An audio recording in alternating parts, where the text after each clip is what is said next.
আসসালামু আলাইকুম।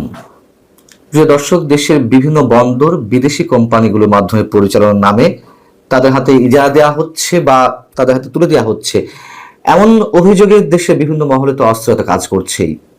বিভিন্ন সংগঠনের প্রতিষ্ঠানের পক্ষ থেকে প্রতিবাদ কর্মসূচি চলছে এবং সেনাবাহিনীর পক্ষ থেকেও আপত্তি জানানো হয়েছে সব ক্ষেত্রে। কিন্তু সরকারের পক্ষ থেকে তো এখনো পর্যন্ত কারোর সঙ্গে কোনো ধরনের কোনো চুক্তি হয়নি, সেদিক থেকে তো আমাদের আশ্বস্ত হওয়ার কথা।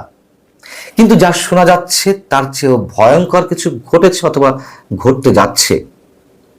দেশের সবচেয়ে বড় যে কন্টেইনার টার্মিনাল, চট্টগ্রামের নিউ মুরিং কন্টেইনার টার্মিনাল, সেটি সরকারের মধ্য থেকে দুবাই ভিত্তিক বহুজাতিক প্রতিষ্ঠান ডিপি ওয়ার্ল্ডের সাথে চুক্তি করার জন্য একটা তৎপরতা খবর আমরা বেশ জোরে সোরে জানতে পারছি বিশেষ স্বার্থের জায়গা থেকে। সেই ধরনের কোনো চুক্তি তাদের সাথে হওয়ার আগেই ডিপি ওয়ার্ল্ডের 34 জন কর্মকর্তা নাকি চট্টগ্রামের নিউ মরিন কন্টেইনার টার্মিনালে প্রবেশ করেছেন এবং সেখানে তারা বিভিন্ন বিষয়ে খবরদারি করছেন। আরো মজার বিষয় হচ্ছে, এই 34 জন কর্মকর্তার মধ্যে 21 জনই ভারতীয় নাগরিক, যেই ভারতের সঙ্গে বর্তমান অন্তর্বর্তী সরকারের নানান পর্যায়ে চরম টানাপোড়েন চলছে। রাজনৈতিকভাবে, কূটনৈতিকভাবে, ব্যবসা বাণিজ্যিক জায়গা থেকে সরকারের সঙ্গে চরম একটি দ্বান্দ্বিক অবস্থা বিরাজ করছে। সেখানে আবার এই যে 21 জন ভারতীয় নাগরিক যে চট্টগ্রাম নিউ মরিন কন্টেইনার টার্মিনালে প্রবেশ করলেন, তাতে আর সরকারের কোনো আপত্তি নেই, কোনো ধরনের কোনো তাদের বিরুদ্ধে অবস্থান নেই, তাতে সরকার কিছু যায় আসে না।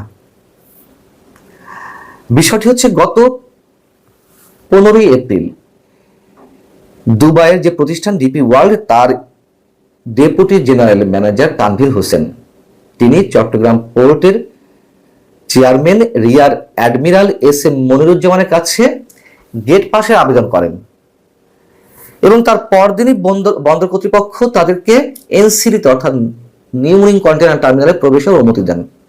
সেই 21 জন ভারতীয় নাগরিক সহ যে 34 জন সেখানে প্রবেশ করেন, তাদের মধ্যে আর কোন কোন দেশের নাগরিক ছিলেন?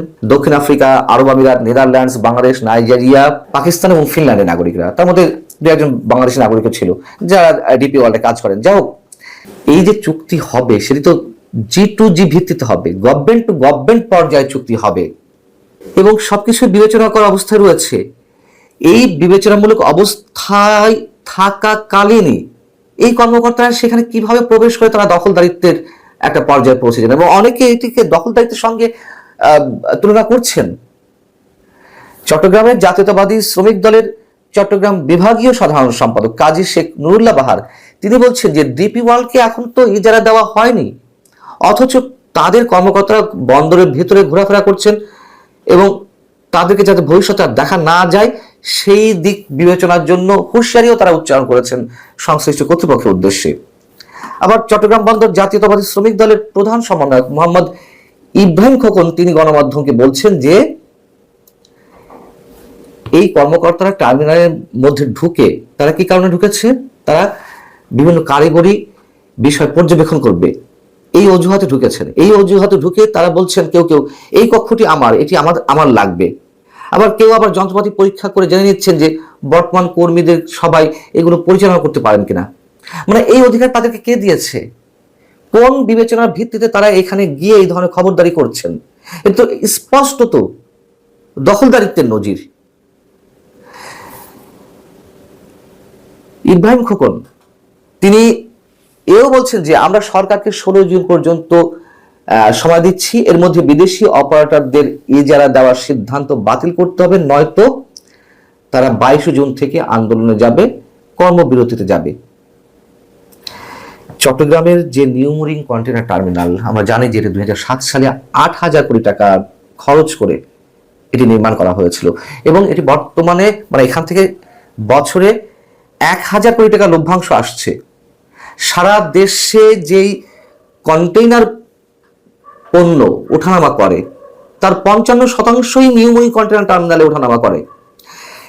এরকম লাভজনক হওয়া সত্ত্বেও কেন বিদেশিদের হাতে তুলে দেওয়া হবে, সেই প্রশ্ন অনেক আগে থেকে উঠেছে এবং বর্তমানে এই কন্টেইনার টার্মিনালটি যারা পরিচালনা করছে তারা বাংলাদেশি প্রতিষ্ঠান সাইফ পাওয়ারটেক।